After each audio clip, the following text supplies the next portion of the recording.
नमस्कार। आकाशवाणी से प्रस्तुत है समाचार प्रभात।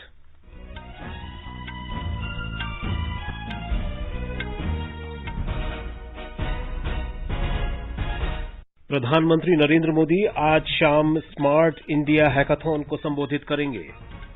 कोविड-19 के कंटेनमेंट जोन को छोड़कर अन्य स्थानों पर कुछ और गतिविधियां शुरू करने संबंधी नए दिशा निर्देश आज से लागू। सरकार ने अंतर्राष्ट्रीय उड़ानों पर प्रतिबंध 31 अगस्त तक बढ़ाया। 23 देशों से भारतीयों को वापस लाने के लिए वंदे भारत मिशन का 5वां चरण आज से शुरू। और ईद उल अजहा आज देश भर में मनाई जा रही है।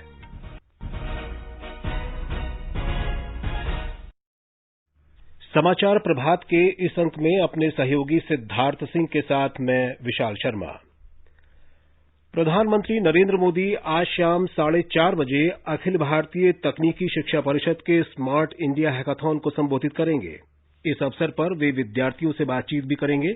मानव संसाधन विकास मंत्री रमेश पोखरियाल निशंक ने बताया कि स्मार्ट इंडिया हैकाथॉन 2020 का अंतिम सत्र 3 अगस्त को होगा। इस संस्करण का जो हम हैकाथॉन कर रहे हैं, इसमें 4.5 लाख से भी अधिक छात्र सहभागी हुए हैं। ये जो हैकाथॉन है, ये राज्य सरकारों की समस्याएं, ये केंद्र सरकार के विभागों की समस्याएं और उद्योग जगत की जो समस्याएं या उनको क्या आइडिया चाहिए, हमारे प्रतिभाशाली छात्र इस बात को सुनिश्चित कर रहे हैं कि जो भी समस्याएं बिखरी हैं या उनके मस्तिष्क में जो भी नया आइडिया जा रहा है, स्मार्ट इंडिया हैकाथॉन के माध्यम से उन समस्याओं का समाधान करेंगे। हमारे संवाददाता ने बताया है कि मानव संसाधन विकास मंत्रालय द्वारा आयोजित हैकाथॉन का ये चौथा संस्करण है। इस हैकाथॉन में युवाओं में लीक से अलग हटकर सोचने की प्रवृत्ति प्रोत्साहित करने में अपार सफलता मिली है। स्मार्ट इंडिया हैकाथॉन एक राष्ट्रव्यापी पहल है जो छात्रों को हमारे दैनिक जीवन में आने वाली बड़ी समस्याओं को हल करने के लिए एक मंच प्रदान करता है। 2017 में इस हैकाथॉन के पहले संस्करण में 42,000 छात्रों ने भाग लिया था। वहीं 2018 में 1 लाख और 2019 में 2 लाख से अधिक छात्रों ने भाग लिया था। स्मार्ट इंडिया हैकाथॉन 2020 के पहले दौर में 4.5 लाख से अधिक छात्रों ने भाग लिया है। इस वर्ष सॉफ्टवेयर संस्करण का ग्रैंड फिनाले पूरे देश में सभी प्रतिभागियों को एक विशेष रूप से निर्मित उन्नत प्लेटफॉर्म पर ऑनलाइन आयोजित किया जा रहा है। केंद्र सरकार के 37 विभागों, राज्य सरकारों के 17 विभागों के अलावा 20 उद्योगों के 243 समस्याओं को सुलझाने के लिए 10,000 से अधिक छात्र हिस्सा लेंगे। दीपेंद्र कुमार, आकाशवाणी समाचार, दिल्ली। इस अवसर पर प्रधानमंत्री नई शिक्षा नीति 2020 पर अपने विचार रखेंगे। हाल ही में प्रधानमंत्री नरेंद्र मोदी की अध्यक्षता में केंद्रीय मंत्रिमंडल ने राष्ट्रीय शिक्षा नीति 2020 को मंजूरी दी थी। इस नीति से शिक्षा क्षेत्र में बड़े बदलावों का रास्ता खुलेगा। नई नीति 34 वर्ष पुरानी राष्ट्रीय शिक्षा नीति 1986 का स्थान लेगी। उपराष्ट्रपति एम वेंकैया नायडू ने कहा है कि नई राष्ट्रीय शिक्षा नीति देश के सभी बच्चों और नौजवानों की गुणवत्तापूर्ण शिक्षा तक पहुंच बढ़ाने की दिशा में महत्वपूर्ण कदम है। उन्होंने नई शिक्षा नीति को सरकार की मंजूरी मिलने पर प्रसन्नता व्यक्त करते हुए कहा कि मातृभाषा और अनेक भाषाओं को पढ़ाए जाने संबंधी प्रावधान पर जोर दिया जाना भारत की क्षेत्रीय और प्राचीन भाषाओं के प्रति सम्मान और उन्हें महत्व प्रदान करने का प्रतीक है। इससे विद्यार्थियों में समग्र विश्व दृष्टि विकसित करने में मदद मिलेगी। प्रधानमंत्री नरेंद्र मोदी ने देश में मोबाइल टेलीफोन प्रणाली के 25 साल पूरे होने पर दूरसंचार उद्योग को बधाई दी है। दूरसंचार विभाग और cellular operators association of India ने इस अवसर पर देश की डिजिटल उड़ान नाम के एक विशेष ऑनलाइन कार्यक्रम का आयोजन किया। अपने पत्र में प्रधानमंत्री ने देश में दूरसंचार क्षेत्र के विकास के लिए दूरसंचार विभाग, दूरसंचार कंपनियों और cellular operators association of India के योगदान की सराहना भी की है। उन्होंने कहा है कि 25 साल पहले टेलीफोन संपर्क विशेष लोगों को ही उपलब्ध था, जबकि आज ये आम आदमी के सशक्तिकरण का माध्यम बन गया है। पत्र में डिजिटल गतिशीलता को विभिन्न प्रकार की सक्षमता को बढ़ावा देने वाला बताया गया है और कहा गया है कि इससे आम लोगों में सामाजिक, आर्थिक संपर्क और जानकारी का स्तर बढ़ता है। प्रधानमंत्री ने कहा है कि दूरसंचार क्षेत्र की उपलब्धियां सरकार की डिजिटल इंडिया पहल और जनधन आधार तथा मोबाइल फोन को आपस में जोड़ने के अभियान जैम के अनुरूप हैं। कोविड-19 महामारी के अत्यधिक प्रभाव वाले कंटेनमेंट जोन को छोड़कर अन्य स्थानों पर कुछ और गतिविधियों की अनुमति देने संबंधी नए दिशा निर्देश आज से लागू हो रहे हैं। पूर्णबंदी हटाने के तीसरे चरण यानी अनलॉक 3 में चरणबद्ध तरीके से कुछ और गतिविधियों की इजाजत दे दी गई है।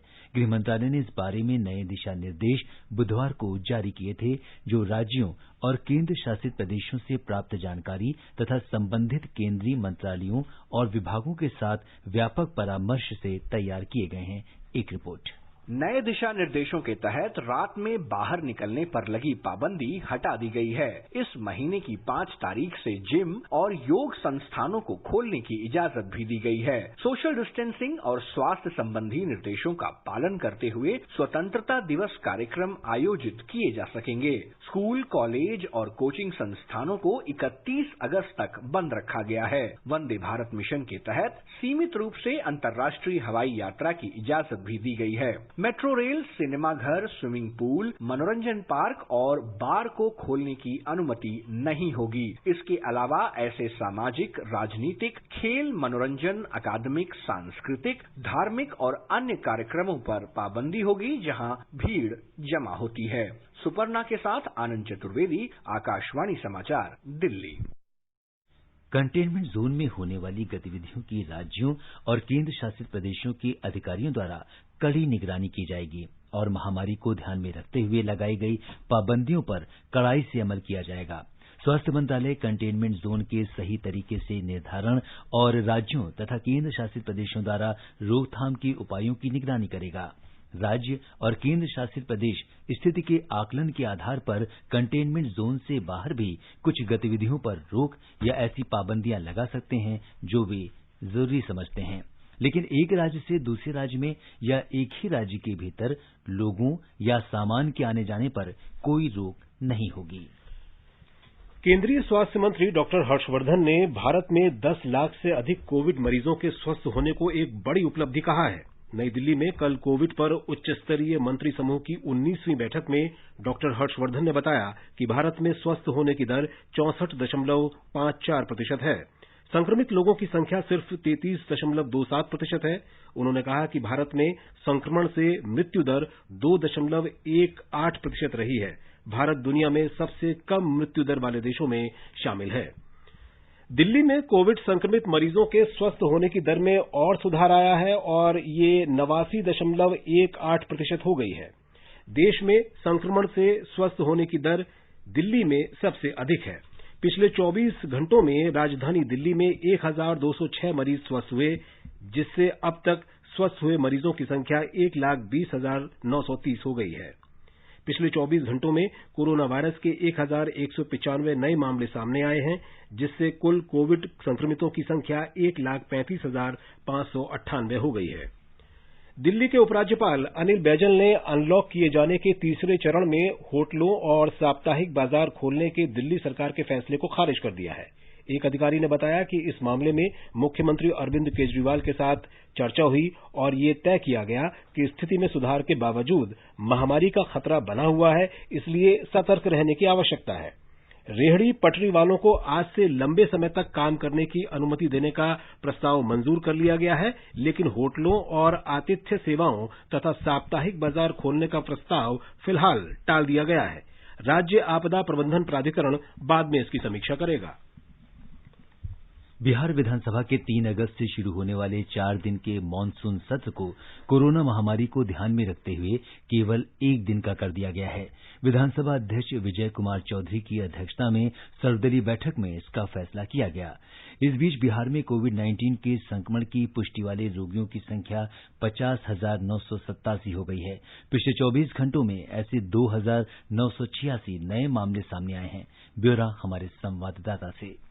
विधानसभा का सत्र 3 से 6 अगस्त तक 4 दिनों के लिए प्रस्तावित था। कोरोना संक्रमण के बढ़ते खतरे को देखते हुए अब इसे 1 दिन के लिए कर दिया गया है। 3 अगस्त को ही सभी कार्यों का निपटारा कर लिया जाएगा। कोरोना के कारण इस बार बैठक विधानसभा के बाहर अन्य भवन में आयोजित की जाएगी। इस बीच राज्य में पॉजिटिव मामलों की संख्या बढ़कर 50,987 हो गई है। 35,625 मरीज स्वस्थ हो चुके चुके हैं, जबकि 17,038 का इलाज विभिन्न अस्पतालों में चल रहा है। 298 लोगों की अब तक मौत हो चुकी है। राज्य में कोरोना जांच की क्षमता प्रतिदिन 20,000 से अधिक हो गई है। अब तक 5,48,000 से अधिक नमूनों की जांच हो चुकी है। आकाशवाणी समाचार के लिए पटना से कृष्ण कुमार लाल। महाराष्ट्र में कोविड-19 के 10,320 नए रोगियों का पता चलने के बाद राज्य में इस महामारी से संक्रमित लोगों की संख्या 4,22,118 पर पहुंच गई है। 265 लोगों की मौत के बाद इस महामारी से मरने वाले लोगों की संख्या 14,994 हो गई है। ब्यौरा हमारी संवाददाता से।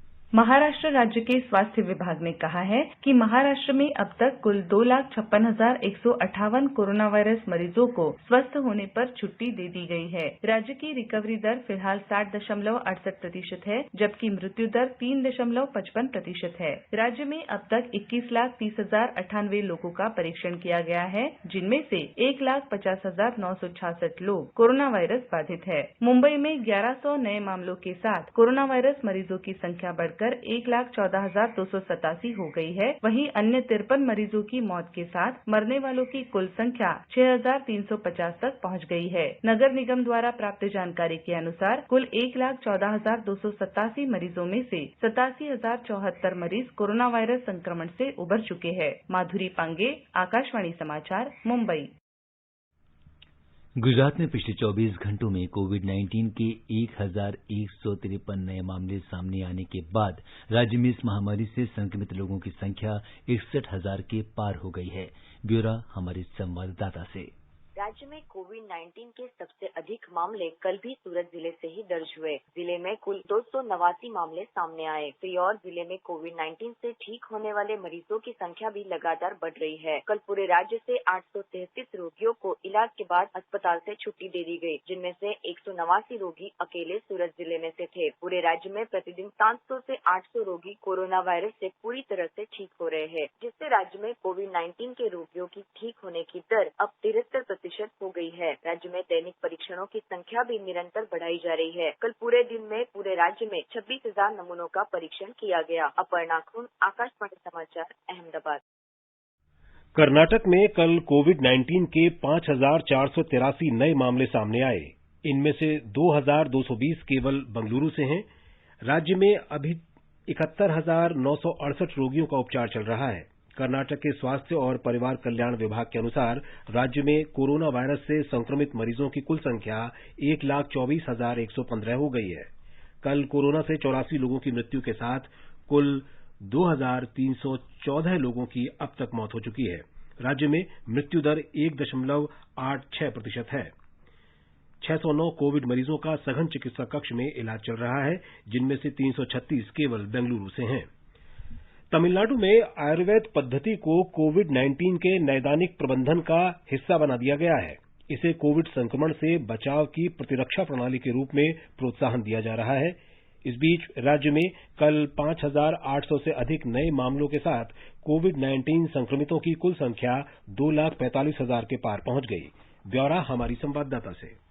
कोविड-19 महामारी के खिलाफ लड़ाई में एलोपैथी प्रणाली के पूरक के रूप में आयुष पद्धति का भी व्यापक प्रयोग किया जा रहा है। तमिलनाडु में सिद्धा पद्धति, कब्बसूर कुडनीर और होम्योपैथिक दवा आर्सेनिक एल्बम 30 का भी भरपूर प्रयोग हो रहा है, क्योंकि इन्हें प्रतिरक्षा वर्धक के रूप में जाना जाता है। इन्हें लोगों और फील्ड वर्करों में व्यापक रूप में वितरित किया जा रहा है। स्वास्थ्य विभाग द्वारा कल जारी विज्ञप्ति में कहा गया है कि आयुर्वेदिक दवाइयां सरकारी स्वास्थ्य सुविधा केंद्रों से प्राप्त की जा सकती हैं। इनमें प्रतिरक्षा तंत्र को बढ़ाने की इंदुकांतम कषायम और अगस्त्य रसायनम जैसी प्रचलित पद्धतियां शामिल हैं। नैदानिक प्रबंधन में एलोपैथी तो मुख्य आधार है ही, लेकिन आयुष भी महत्वपूर्ण भूमिका निभा रहा है। चेन्नई से जय सिंह की रिपोर्ट के साथ समाचार कक्ष से मृगनयनी पांडे।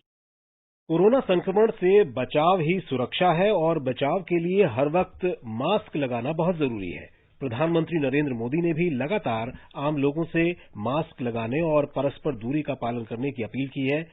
हमारे संवाददाता ने बताया है कि प्रधानमंत्री की अपील के अनुरूप मध्य प्रदेश के अनेक जिलों में आज से 15 अगस्त तक एक मास्क अनेक जिंदगी नाम का जन जागरूकता अभियान चलाया जाएगा। एक मास्क अनेक जिंदगी अभियान के दौरान लोगों को कोविड-19 के संक्रमण की रोकथाम के उपायों के बारे में बताया जाएगा। अभियान के दौरान नगर निगम शहर में इसी थीम पर जन जागरूकता रथ भी चलाएगा। खंडवा निगम आयुक्त हिमांशु भट्ट ने बताया कि कोविड-19 के संक्रमण को रोकने के लिए मास्क सबसे सरलतम और कारगर साधन है। कोरोना फैलने का सबसे बड़ा कारण यही है कि हम लोग मास्क पहने बिना इधर उधर बास्केट में जाते हैं, उससे जो पार्टिकल्स निकलते हैं हम लोग के छींकने से या खांसी करने से, वो दूसरे व्यक्ति को भी संक्रमित कर देते हैं। इस अभियान में हम लोग सब लोगों से निवेदन करते हैं, सारी समाज सेवी संस्थाओं से, उद्योगपतियों से, आम जनता से, कि वे मास्क दान में दें। एक मास्क अनेक जिंदगी अभियान के तहत मास्क बैंक की स्थापना भी की जाएगी। इसमें दानदाताओं से मास्क एकत्रित कर जरूरतमंद लोगों को निःशुल्क वितरित किए जाएंगे। खंडवा से हीरालाल लोंगरे के साथ संजीव शर्मा, आकाशवाणी समाचार, भोपाल। सरकार ने लोगों को कम लागत पर उच्च गुणवत्ता वाली स्वास्थ्य देखभाल सुविधाएं उपलब्ध कराने के कई कदम उठाए हैं और पिछले 6 वर्षों में देश में स्वास्थ्य सेवाओं का मजबूत बुनियादी ढांचा खड़ा किया है। देश में कोविड-19 महामारी का प्रकोप कम करने में इससे मदद मिली है। आकाशवाणी के साथ विशेष भेंट में आयुष्मान भारत योजना के मुख्य कार्यकारी अधिकारी डॉक्टर इंद्रभूषण ने कहा कि पिछले 6 वर्षों में देश में स्वास्थ्य सुविधाओं के विकास में तेजी आई है और सार्वजनिक स्वास्थ्य संबंधी बुनियादी ढांचा सुदृढ़ हुआ है। पिछले 6-7 सालों में जो इन्वेस्टमेंट हुआ है उससे इसमें अधिक गति आई है।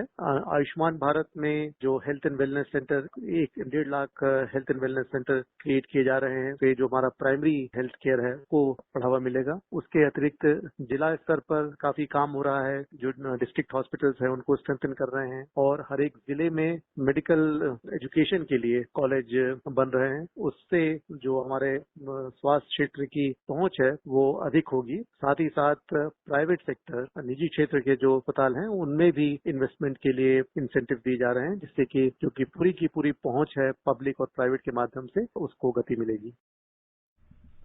ये समाचार आकाशवाणी से प्रसारित किए जा रहे हैं। खुजली झटपट दूर करे, जालिम लोशन, वही नाम वही काम, कुछ भी नहीं बदला। चर्म रोगों का दुश्मन जालिम लोशन। समाचार प्रभात में आपका फिर स्वागत है। आगे बढ़ने से पहले एक नजर फिर से मुख्य समाचारों पर।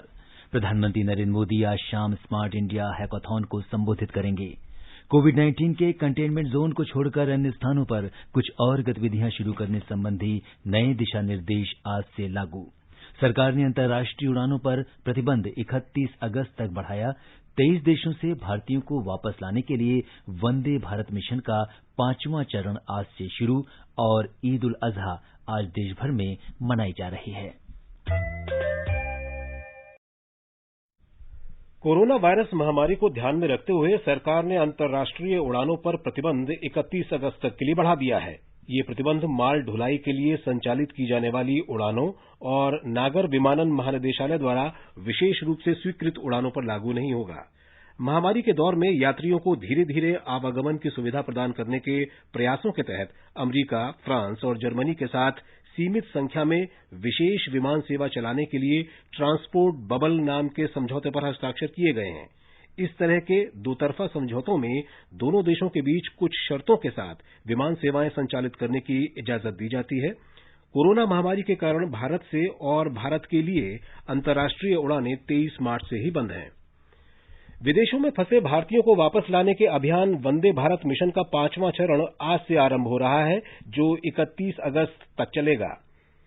दूरदर्शन समाचार के साथ एक विशेष बातचीत में नागरिक उड्डयन मंत्री हरदीप पुरी ने कहा कि वंदे भारत मिशन के विभिन्न चरणों में 8,45,000 से अधिक भारतीयों को स्वदेश लाया गया है। मिशन के 5वें चरण में 1200 उड़ान और संचालित किए जाने की संभावना है। वंदे भारत मिशन में 6 मई से 30 जुलाई 2020 की अवधि में एयर इंडिया और एयर इंडिया एक्सप्रेस के जरिए विदेशों में फंसे 2,67,436 यात्री और अन्य चार्टर्ड विमानों से 4,86,811 यात्री वापस लाए गए हैं।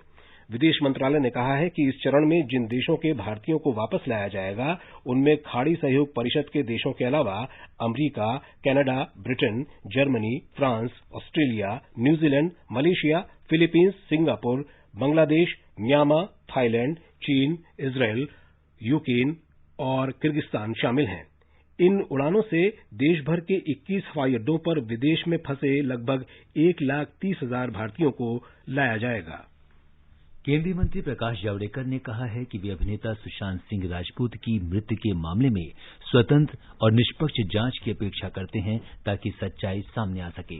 मुंबई में आयोजित कार्यक्रम विजन महाराष्ट्र में अपने संबोधन में उन्होंने ये बात कही। श्री जावड़ेकर ने कहा कि फिल्म उद्योग में प्रतिभाओं को स्थान मिलना चाहिए। इस बीच सुशांत सिंह राजपूत की मौत के मामले की सीबीआई जांच कराने की जोर पकड़ती मांग के बीच महाराष्ट्र सरकार में मंत्री जयंत पाटिल ने कहा है कि मुंबई पुलिस आत्महत्या के मामले की जांच कर रही है और उम्मीद है कि जल्द ही वो किसी निष्कर्ष पर पहुंच जाएगी। सुशांत सिंह के परिवार की तरफ से आत्महत्या मामले में अभिनेत्री रिया चक्रवर्ती पर आरोप लगाए जाने के बाद उन्होंने भी इस पर अपनी चुप्पी तोड़ी। अपने वकीलों के जरिए जारी वीडियो बयान में रिया ने कहा कि उन्हें न्यायपालिका पर भरोसा है और सच्चाई की जीत होगी। जम्मू कश्मीर सरकार आम लोगों से संपर्क साधने के लिए अथक प्रयास कर रही है और इन्हीं प्रयासों के अंतर्गत उसने केंद्र शासित प्रदेश में विभिन्न क्षेत्रों में विकास संबंधी महत्वपूर्ण पहल की हैं। हाल में उपराज्यपाल गिरीश चंद्र मुर्मू ने प्रदेश में सभी सड़कों को पक्का करने के कार्यक्रम को स्वीकृति दी। इसमें कुल 11,000 किलोमीटर लंबी ऐसी सड़कें भी शामिल थीं जो पक्की न होने के कारण खराब मौसम में बंद हो जाती हैं। हमारे संवाददाता की ये रिपोर्ट। जम्मू कश्मीर में इस वर्ष केंद्र सरकार द्वारा एक विशाल आत्मविश्वास निर्माण अभ्यास का आयोजन किया गया, जिसके अंतर्गत 36 केंद्रीय मंत्रियों ने सार्वजनिक आउटरीच कार्यक्रम के हिस्से के रूप में जम्मू कश्मीर के विभिन्न क्षेत्रों में, विशेष तौर पर ग्रामीण और दूर दराज के इलाकों में लोगों की समस्याओं और उनके विभिन्न मुद्दों का जायजा लिया। उन्होंने प्रदेश के 12 जिलों का दौरा किया और 200 सार्वजनिक कल्याण कार्यक्रमों के आयोजन के अलावा 100 से अधिक सार्वजनिक समारोह में भाग लेकर लगभग 60 क्षेत्रों तक पहुंचने में सफलता पाई। इस यात्रा का उद्देश्य विकासात्मक कार्यों को बढ़ावा देना और प्रदेश में विभिन्न केंद्र प्रायोजित योजनाओं के समय पर कार्यान्वयन और निष्पादन को सुनिश्चित करना था। केंद्रीय मंत्रियों ने जम्मू कश्मीर प्रशासन द्वारा जमीनी स्तर पर किए गए विकासात्मक प्रयासों का भी आकलन किया। उन्होंने प्रदेश में सड़क, स्वास्थ्य सेवा सुविधाओं, बिजली और शैक्षणिक संस्थानों की कार्य प्रणाली जैसे विकास के मोर्चे पर पहली बार जानकारी प्राप्त करने के लिए स्थानीय लोगों से भी बातचीत की। विशेष रूप से सार्वजनिक आउटरीच कार्यक्रम का उद्देश्य जम्मू कश्मीर के लोगों को ये बताना था कि केंद्र और जम्मू कश्मीर प्रशासन जम्मू कश्मीर में विकासात्मक कार्यों को तेज करने के बारे में काफी गंभीर है। केंद्रीय मंत्रियों ने विभिन्न परियोजनाओं की भी आधारशिला रखी ताकि केंद्र शासित प्रदेश में लोगों को जमीनी स्तर पर विभिन्न केंद्र प्रायोजित योजनाओं का भी लाभ मिल सके। आकाशवाणी समाचार के लिए श्रीनगर से मैं सुनील कौल। जम्मू कश्मीर परिवर्तन के मार्ग पर निरंतर आगे बढ़ रहा है और इसमें केंद्र सरकार की योजनाएं काफी सहयोगी साबित हुई हैं। इस केंद्र शासित प्रदेश में बिजली परियोजनाओं के माध्यम से विकास को गति बढ़ाने के लिए केंद्र सरकार प्रतिबद्ध है। बिजली वित्त निगम और ग्रामीण विद्युत निगम ने प्रधानमंत्री नरेंद्र मोदी की आत्मनिर्भर भारत अभियान की घोषणा के अंतर्गत 4,580 करोड़ रुपए का निवेश किया है। ब्यौरा हमारे संवाददाता से। केंद्र शासित प्रदेश के उपराज्यपाल ने लगभग एक पखवाड़े पहले 10 परियोजनाओं का उद्घाटन किया, जबकि 7 अन्य परियोजनाओं के लिए उन्होंने आधारशिला रखी, जिसे अगले 1 वर्ष में विभिन्न योजनाओं के तहत केंद्रीय एजेंसियों द्वारा भी लागू किया जाएगा। पिछली सरकारों ने बिजली के शोबे को जो पूरी तरह नजरअंदाज किया था, उसको केंद्र शासित प्रदेश में अब सुदृढ़ करना एक सही कदम है, जिससे यूनियन टेरिटरी में बिजली की कमी को दूर करने में मदद मिलेगी। जम्मू कश्मीर केंद्र शासित प्रदेश में लगभग 20,000 मेगावाट जल विद्युत क्षमता है और एक बार इस जल विद्युत क्षमता को हासिल किया जाए तो इससे केंद्र शासित प्रदेश से ऊर्जा निर्यात किया जा सकेगा। इस दिशा में कुछ प्रयास पहले ही 1,000 मेगावाट क्षमता वाले पकुल जल विद्युत योजना को फास्ट ट्रैकिंग आधार पर तैयार करने में शुरू किए गए हैं। चिनाब घाटी में 624 मेगावाट वाले कीरू पानी बिजली परियोजना का कार्यान्वयन भी उन्नत चरण में है। आकाशवाणी समाचार के लिए जम्मू से आरके रैना। उत्तर प्रदेश में अयोध्या में राम मंदिर निर्माण के भूमि पूजन और शिलान्यास की तैयारियां चल रही हैं। प्रधानमंत्री नरेंद्र मोदी 5 अगस्त को भूमि पूजन करेंगे। केंद्रीय पर्यटन और संस्कृति मंत्री प्रहलाद सिंह पटेल ने कल अयोध्या जाकर तैयारियों का जायजा लिया। ब्यौरा हमारे संवाददाता से।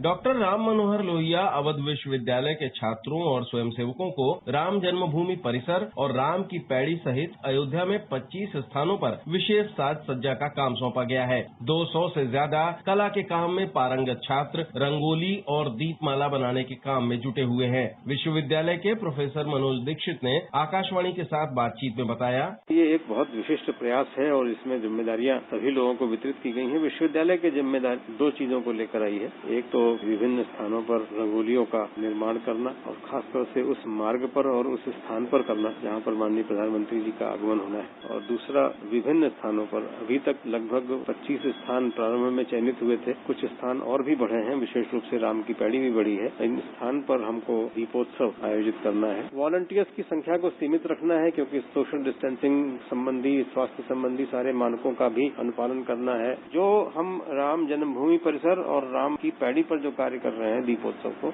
उसको हम इस तरह से शेपिंग कर रहे हैं कि अगर कुछ भी न जले फिर भी वो बहुत सुंदर लगेगा। उनके कलर कॉम्बिनेशन और उनके दियों को एक निश्चित आकार में रखने से जो मैसेज है वो पूरा का पूरा जाएगा। रंगोली और दीपमाला के जरिए रामायण कालीन प्रसंगों को पेश किया जाएगा और इस काम के दौरान सोशल डिस्टेंसिंग का पूरी तरीके से पालन किया जा रहा है। अयोध्या से राजेंद्र सोनी के साथ सुशील चंद्र तिवारी, आकाशवाणी समाचार, लखनऊ। कुर्बानी का त्योहार ईद उल अजहा आज देश भर में धार्मिक श्रद्धा के साथ मनाया जा रहा है। इसे बकरीद भी कहा जाता है। कोविड-19 महामारी को ध्यान में रखते हुए ईदगाहों और बड़ी मस्जिदों में सामूहिक नमाज नहीं होगी। श्रद्धालु स्थानीय मस्जिदों या अपने घरों में ही लॉकडाउन के नियमों का पालन करते हुए नमाज अदा करेंगे। राष्ट्रपति रामनाथ कोविंद और उपराष्ट्रपति एम वेंकैया नायडू ने लोगों को ईद उल अजहा की मुबारकबाद दी है। अपने संदेश में श्री कोविंद ने कहा कि ये त्योहार बलिदान और सौहार्द का प्रतीक है, जो लोगों को अपनी और दूसरों की खुशहाली के लिए काम करने को प्रेरित करता है। उपराष्ट्रपति एम वेंकैया नायडू ने कहा कि ईद उल अजहा ईश्वर के प्रति अटूट आस्था और लोगों पर दैवीय प्रेम और अनुकंपा का पर्व है। और अब एक नजर देश के विभिन्न भागों में आज के मौसम पर। राष्ट्रीय राजधानी दिल्ली में गरज के साथ बारिश होने का अनुमान व्यक्त किया गया है। न्यूनतम तापमान 27 डिग्री सेल्सियस रिकॉर्ड किया गया। अधिकतम 34 डिग्री सेल्सियस तक जाने की संभावना है। पश्चिम की बात करें तो मुंबई में आमतौर पर बादल छाए रहेंगे और भारी वर्षा हो सकती है। न्यूनतम तापमान 25 डिग्री सेल्सियस रहा। अधिकतम 28 डिग्री सेल्सियस के आसपास रहेगा। दक्षिण चलें तो चेन्नई में सामान्य रूप से बादल छाए रहेंगे और हल्की वर्षा हो सकती है। तापमान 27 से 36 डिग्री सेल्सियस के बीच रहने का अनुमान है। पूरब की बात करें तो कोलकाता में आंशिक रूप से बादल छाए रहने और हल्की वर्षा या तूफान की संभावना है। न्यूनतम तापमान 28 डिग्री सेल्सियस रिकॉर्ड किया गया। अधिकतम तापमान 36 डिग्री सेल्सियस के आसपास रहने का अनुमान है। वहीं उत्तर में केंद्र शासित प्रदेश जम्मू कश्मीर के जम्मू में न्यूनतम तापमान 25 डिग्री सेल्सियस रिकॉर्ड किया गया। अधिकतम 33 डिग्री सेल्सियस के आसपास रहने की उम्मीद है। 1-2 बार गरज के साथ बौछारें पड़ सकती हैं। आंशिक रूप से बादल छाए रहेंगे। श्रीनगर में न्यूनतम तापमान 18 डिग्री सेल्सियस रहा, जबकि अधिकतम 32 डिग्री सेल्सियस तक रहने का अनुमान है। शहर में मुख्य रूप से आसमान साफ रहेगा। दिन में या शाम के वक्त आंशिक रूप से बादल छाए रहेंगे। गिलगित में तापमान 19 से 39 डिग्री सेल्सियस के बीच रहने का अनुमान है। आमतौर पर आसमान साफ रहेगा, लेकिन दोपहर बाद या शाम के समय आंशिक रूप से बादल घिर सकते हैं। और मुजफ्फराबाद में आंशिक रूप से बादल छाए रहेंगे। दिन में 1-2 बार गरज के साथ छींटे पड़ने और वर्षा होने के आसार हैं। न्यूनतम तापमान 23 डिग्री सेल्सियस रिकॉर्ड किया गया। अधिकतम 35 डिग्री सेल्सियस रहने की संभावना है। समाचार कक्ष से अलका सिंह। ये समाचार हमारी वेबसाइट newsonair.com/hindi पर भी उपलब्ध हैं। और सिद्धार्थ, अब आप बताएं कि आज के समाचार पत्रों की क्या सुर्खियां हैं। जी हां विशाल, अगर आज के समाचार पत्रों पर एक नजर डालें तो विश्वविद्यालयों और कॉलेजों में 30 सितंबर से पहले अंतिम वर्ष की परीक्षा कराने के विश्वविद्यालय अनुदान आयोग के फैसले पर रोक लगाने से उच्चतम न्यायालय के इंकार को अमर उजाला ने पहले पन्ने पर दिया है। पत्र के अनुसार न्यायालय ने 10 अगस्त तक गृह मंत्रालय से अपना पक्ष रखने को कहा। राजधानी दिल्ली में कोविड-19 संक्रमण के सही आकलन के लिए आज से शुरू होगा सीरो सर्वे। नवभारत टाइम्स सहित कई अखबारों में है। राजस्थान में जारी सियासी घमासान पर पंजाब केसरी ने सुर्खी दी है, राजस्थान की सियासत अब जयपुर टू जैसलमेर। 3 चार्टर विमानों से सुरक्षित किले में पहुंचे गहलोत और समर्थक। BS4 वाहनों के पंजीकरण पर उच्चतम न्यायालय की रोक हिंदुस्तान ने मुख्य पृष्ठ पर दिया है। लॉकडाउन के दौरान बिके वाहनों पर फैसला आने तक रहेगी पाबंदी। और अंत में मुख्य समाचार एक बार फिर। प्रधानमंत्री नरेंद्र मोदी आज शाम स्मार्ट इंडिया हैकाथॉन को संबोधित करेंगे। कोविड-19 के कंटेनमेंट जोन को छोड़कर अन्य स्थानों पर कुछ और गतिविधियां शुरू करने संबंधी नए दिशा निर्देश आज से लागू। सरकार ने अंतर्राष्ट्रीय उड़ानों पर प्रतिबंध 31 अगस्त तक बढ़ाया। 23 देशों से भारतीयों को वापस लाने के लिए वंदे भारत मिशन का 5वां चरण आज से शुरू और ईद उल अजहा आज देश भर में मनाई जा रही है। इसके साथ ही समाचार प्रभात का ये अंक समाप्त हुआ। नमस्कार।